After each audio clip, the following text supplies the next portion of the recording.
For this podcast episode, we'll be taking a deep dive into trauma. While we're hoping this conversation will be healing, we'll be touching on some very sensitive subjects that might be triggering. Please be mindful of who might be listening along with you.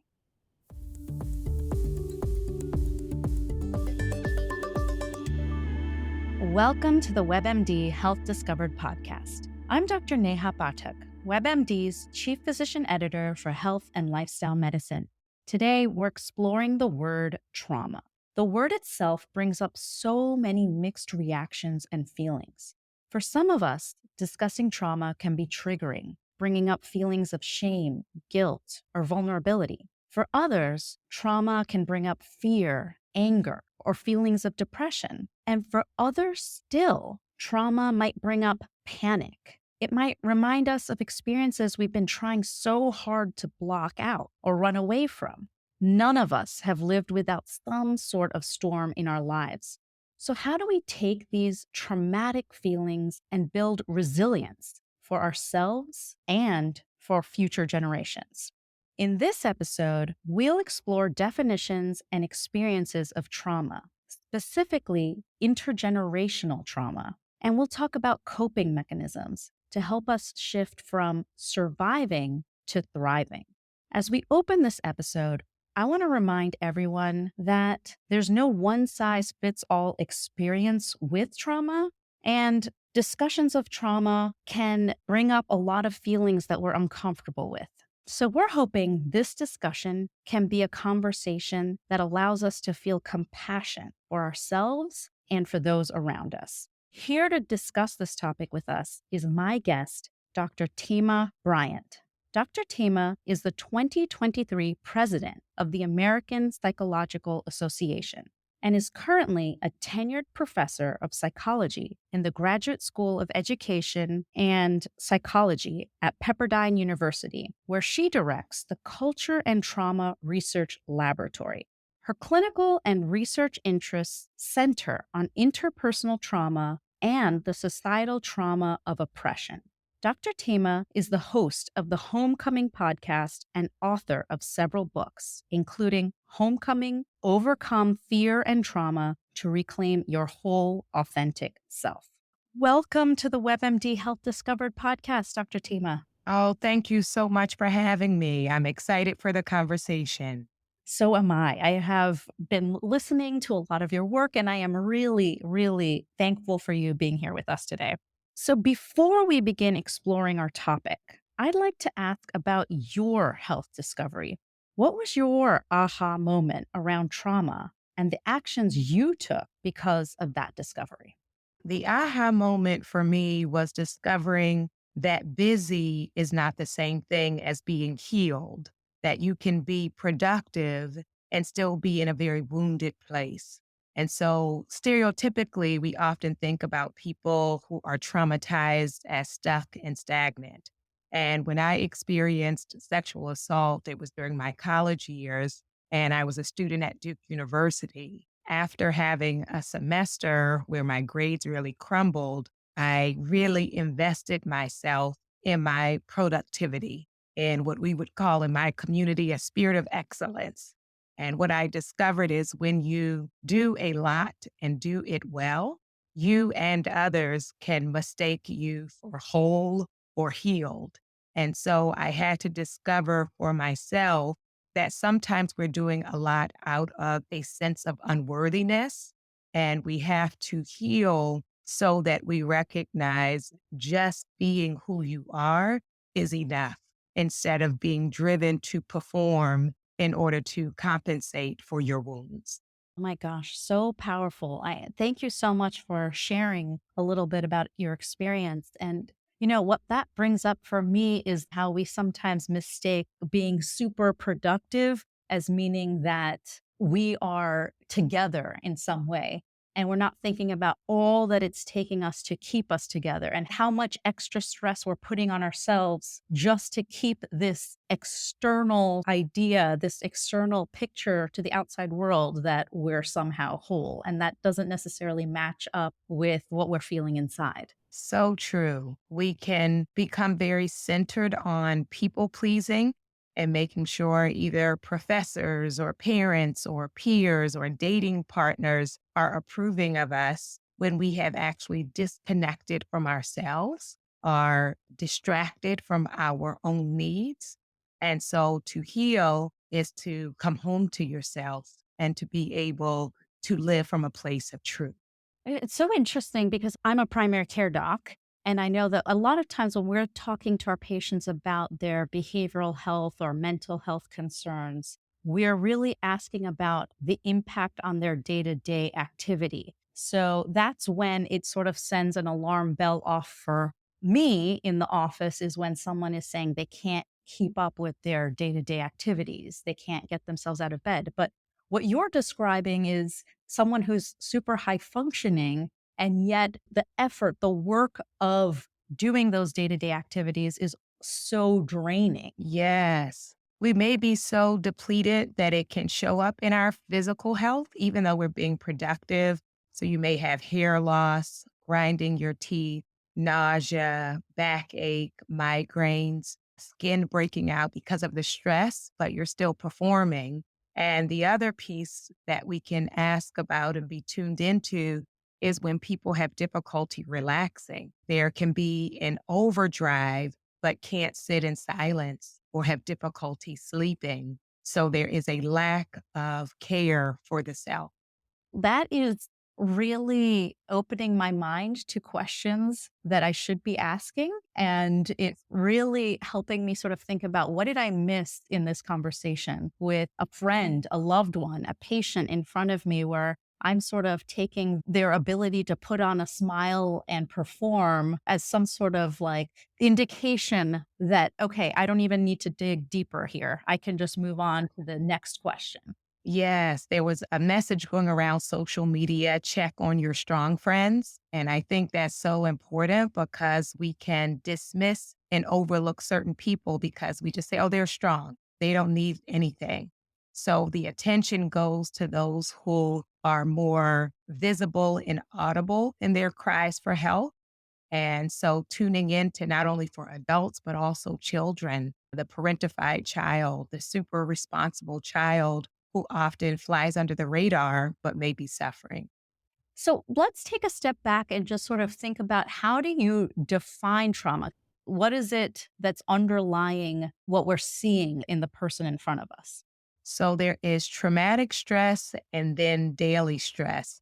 We all have different stressors, usually related to our different roles and responsibilities. And we figure out a rhythm, a way of being able to juggle the different things you have to do. And then traumatic stress is when those events occur that overwhelm our usual capacity to cope. They disrupt our nervous system. They can create a sense of hopelessness or helplessness or powerlessness. When people have ongoing trauma, it can disrupt their sense of who they are or their ability to regulate their emotions. And so, unfortunately, when the term post traumatic stress disorder was first developed, the word rare was in the definition. And with time and studying humanity, we figured out we had to remove the word rare because, unfortunately, so many people have experienced community violence, family violence, school shootings, the suicide or homicide of a loved one. And so the event does not have to be rare, but it is overwhelming. That brings us to the whole concept of this intergenerational trauma, how we hold on to it, that experience through generations, and then also intercommunity trauma. So it's not necessarily even that you may have been the one to experience it, but you're just as likely as your neighbor potentially, or having that feeling can also bring these feelings of trauma. Is that what I'm hearing you say? Absolutely. And so some of the stress and symptoms and strain that we carry did not originate with us, that it can start with the people who raised you and the people who raised them. So trauma can be passed down through the generations. It can be passed down in terms of our neurobiology. Trauma shifts the brain. And then there have been some interesting studies done, for example, with descendants of the Holocaust where they're able to see those changes in the next generation and in the generation after that. Not only do we have those physiological changes, but we also have what we observe. So, as children, you pay attention to how your caregivers navigate life. And if they're in a perpetual state of vigilance or distrust. And so we learn from them from observation. And then we also learn from the direct messaging. So, for example, many communities of color will tell their children, never let people outside of the house see you weak. You always have to be twice as good. You always have to prove yourself. You are representing your entire community. And while the gift of community is wonderful, there can also be a weight that people feel that each action they take will be a judgment on their entire community. And so it can pass down in that way. There is the collective trauma of when you are a part of a targeted group. So you may see during the era of Stop Asian Hate or Black Lives Matter that even if you were not directly targeted, knowing that members of your community were targeted just because they are of your same identity can create a lot of anxiety and grief. So much of what you're saying resonates. I think for me, it's also bringing up this idea of intercontinental, since we're in the US and most of us have either come ourselves or our ancestors have come from other continents. So they're carrying with them their experiences, their ways of relating, their cultural practices in how they cope in the day to day world. And then like you said, sort of being that model, that representative of that community. I definitely recognize in myself growing up that way and thinking, okay, I have to behave so I represent what, an Indian person can do or can be, or how one can fit in as an Indian person. That's right. It's a lot of weight and strain. And it also plays into the stereotypes, right? That you have to prove your worthiness or that you are deserving of the space that you are taken. So we have the migration stress. We have those who are coming from war or refugees. We have the disconnection and distrust. And then we can also think about persons who are descendants of Trail of Tears, descendants of internment camps, descendants of the transatlantic slave trade. The violations don't end in that era. And it's important for people to know because some people say, oh, that was a long time ago. The reality is that the discrimination, stereotype, and stigma continues. So it's not like you can point to some historical date and say, after that date, everything was fine. So how come you're not fine? The hostility and the fears continue. Think a lot of us put this pressure on ourselves to want to break the cycle for our children. And regardless of what it was that we're carrying, whether it's just parenting practices that run in families that may not be ideal, that may be maladaptive in some ways, to your point about modeling healthy behaviors, but you can't be what you can't see. So if you haven't seen that done in your home, it may be harder to sort of model that for your children. So how do we shift from, okay, here is a problem that we all need to be aware of, recognizing it, naming it, and then translating that into something that can strengthen us as people or strengthen our children? So it is important to honor the ways the people before us survived while still being able to recognize they survived doing it that way, but there was a cost. There was a cost to the women in our family who had to erase and silence themselves and put everybody else first. And so we can appreciate their sacrifice and at the same time decide what of the things I saw do I want to hold on to and replicate? What are the things I want to modify? And what are the things I want to throw away, that I want to discard? That I'm not going to do that with my children, even though I understand why it was done with me. Tricia Hersey has a book called Rest as Resistance. And for us to consider resting for marginalized communities as radical revolutionary acts. Sometimes people are dismissive of self care, but when you historically have been a part of a group where your labor equals your worth, then it is a gigantic step to say, I am worthy sitting still. I am worthy even when I take a nap.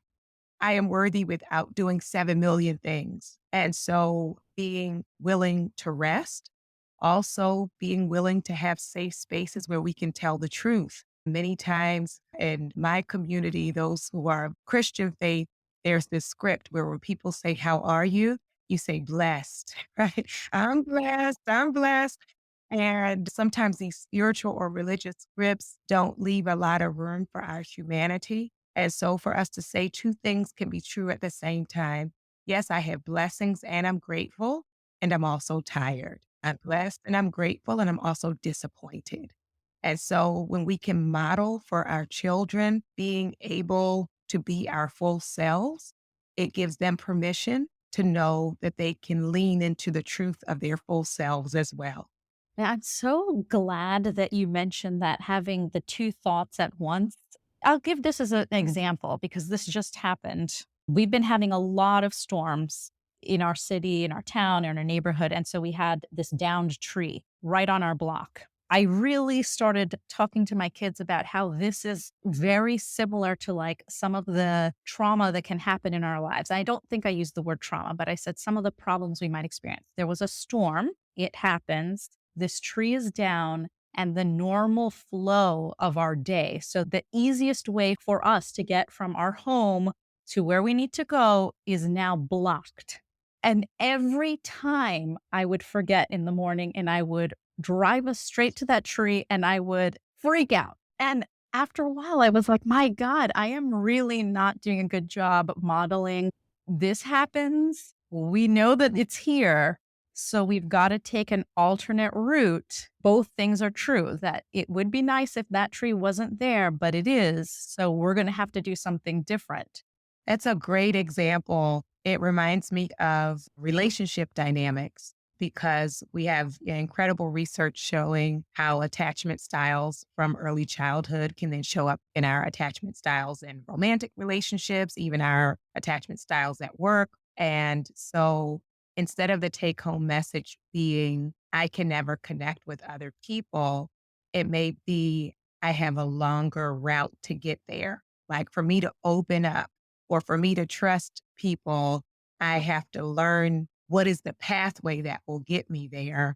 Whereas people who were able to kind of freely trust may drive straight to it, right? And so being patient and compassionate with ourselves and with each other when it's a longer road to get there. Let's just say, like, you have not been the best role model. What does it mean to undo that? And how do you sort of lay down that guilt or that feeling that, oh my gosh, I've already done so much damage? How can we talk about fixing that? So, one is acknowledgement. And a lot of parents are never willing to apologize, to be able to say, like, I got it wrong, that, what the kid did may have been something small. And we were so overwhelmed with work or life or whatever. And we start screaming in this way that does not match the event. Instead of pretending that didn't happen or just giving them extra dessert, to actually say that, I want to tell you, I apologize. Yes, you should have straightened up your room or you shouldn't have forgot your book, but my response didn't match what you just did. And I'm sorry about that. So acknowledgement and apology is one. And then the other beautiful thing is letting our children see us grow and change because it's a reminder for them to know it's possible as opposed to when we use that line, that's just me. That's just me. People have to adjust. That's just me. And that was me. And I can choose to be a new me. I can choose to grow. And then when our children or other family members make mistakes, they'll have a living model of like, yes, I messed this up, but I don't have to continue in this pattern. That was a symptom or a sign of perhaps my wounds or my stress, but that's not my identity. So I get to make a new choice.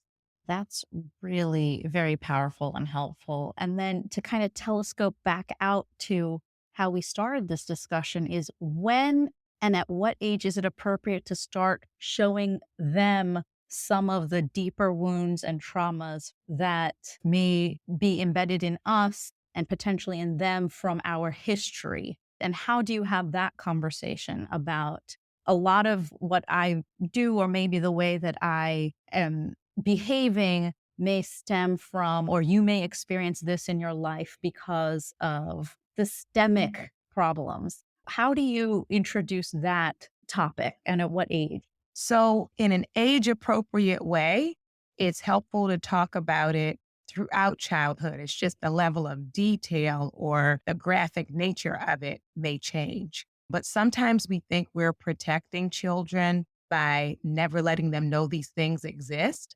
And what that often looks like is the child is not prepared for when these encounters happen.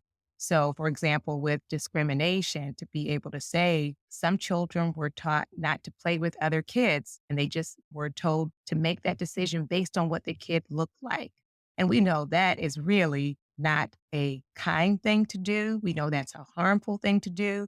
But them having that awareness will help them not to internalize it so much if they go to the playground and just when they show up, the kids like run off and don't include them.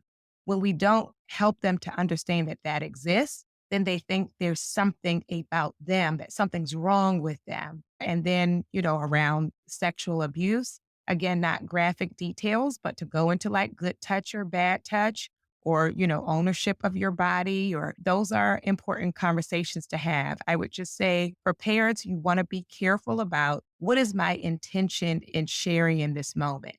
Because some people are using their children as their therapist or their best friend, and they may need to go talk to another adult instead of putting that on their child. Or some people are trying to have their children stuck in fear. So when I'm looking to inform them, I don't want the take home message to be people are terrible, so just be afraid. But I want them to know there are people who make bad decisions, and those bad decisions can sometimes hurt other people. So we want to be mindful of paying attention to our alarms, seeing how you feel in somebody's presence or if someone makes you uncomfortable. So the point is to be empowering and also for them to know you're a safe person they can talk to if something like that happens. That's really helpful. You talk a lot about creativity and using creative energy to move past some of those feelings of trauma. So, how can we incorporate that into our lives? I love the art so much. It is a wonderful vehicle to talk about the things we're not supposed to talk about because you can make it as obvious as you want, or you can kind of code it where only you understand what it is, but when you look at it, you know what it is. So we can use poetry. If people are comfortable, they can just kind of free write. If people feel like I'm not creative or I don't know where to start, online, there are many templates, so it'll be like a poetry template where there are certain lines or words missing, and then you can fill in your own. And if you've had some terrible experience, you could come right out in the poem and say it, or it could be a poem about a rock. And you know what that rock is. Poetry is one, music is another. Music shifts our mood or can enhance our mood. So sometimes if you're feeling down, it helps to listen to a song where you feel like that singer or that songwriter gets you, gets what you feel. And sometimes we want to pick a song that will shift our mood. I often say when people have a stressful job, you want to have an anthem. Like, what is the song I'm going to listen to on my way to work that's going to inspire me or motivate me or fuel me? And then dance or movement is so important because we hold stress in our bodies. And so, whether that is trauma informed yoga or somatic therapy or stretching or walking, a way of releasing the stress that we hold can be in our movement and dancing.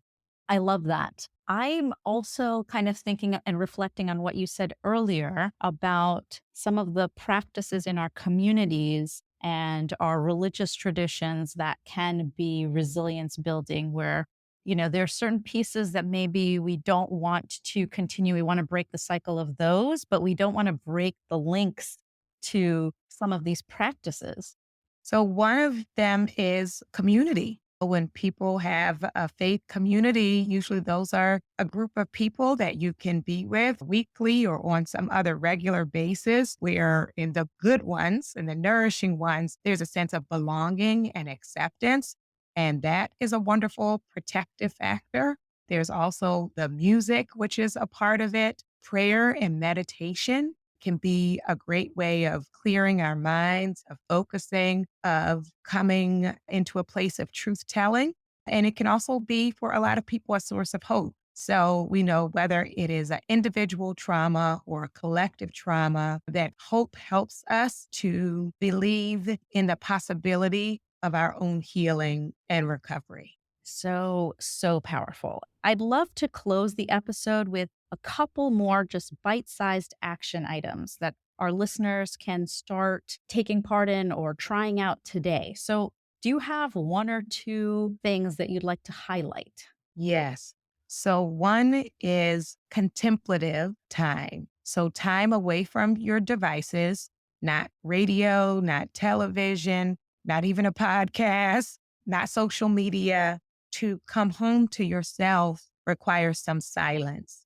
And so to either sit in silence for a few minutes a day, to take a walk in silence, to meditate. Another good one is journaling. You get a lot of voices coming at you from all different directions, and you want to be able to distinguish your voice, your inner voice. And so I would invite each person to think about, when can you have some quiet time? It may even be when you're driving, but turn the music off and just be at home within yourself. And the second thing that I would encourage is some truth telling.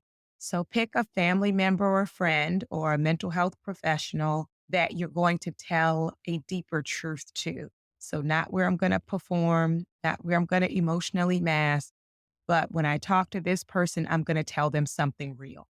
Thank you so much for being with us today. Oh, you are welcome. Thank you for having me. We've talked with Dr. Thema Bryant about trauma, intergenerational trauma, and then how to move from just surviving to thriving.